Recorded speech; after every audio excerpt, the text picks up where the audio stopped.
বিশ্বমঞ্চে ইতিহাস গড়ে greatest show on earth খ্যাত ফিফা বিশ্বকাপের জমকালো উদ্বোধনী অনুষ্ঠানে আলো ছড়ালেন বাংলাদেশি আমেরিকান ডিজে ও সঙ্গীতশিল্পী সঞ্জয়। যুক্তরাষ্ট্র, মেক্সিকো ও কানাডায় যৌথভাবে গড়াতে যাওয়া এই ফুটবল মহোৎসবে কানাডার টরেন্টোতে আয়োজিত অনুষ্ঠানে পারফর্ম করেন তিনি। তবে কেবল সুরের জাদু ছড়ানোই নয়, এক অনন্য উপায়ে বিশ্ববাসীর সামনে লাল সবুজের বাংলাদেশকে উপস্থাপন করে এক অভূতপূর্ব নজির স্থাপন করেছেন এই তারকা।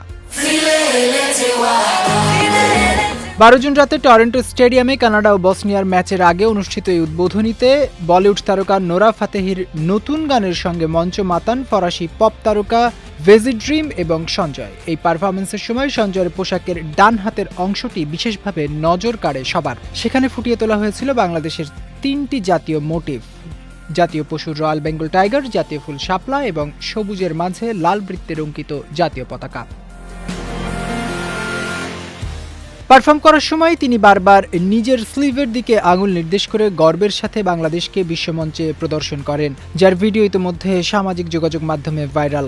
বাংলাদেশ সময় রাত 11:30টায় শুরু হওয়া এই বিশ্বমানের আয়োজনে সঞ্জয় ও নোরা ফাতেহির পাশাপাশি সুরের জাদু ছড়ান মাইকেল বুবলে, অ্যালানিস মোরিসেট, আলিসিয়া কারা, জেসি রেজ, ফিলিস্তিনি গায়িকা এলিয়ানা এবং উইলিয়াম প্রিন্সের মতো আন্তর্জাতিক খ্যাতিসম্পন্ন শিল্পীরা।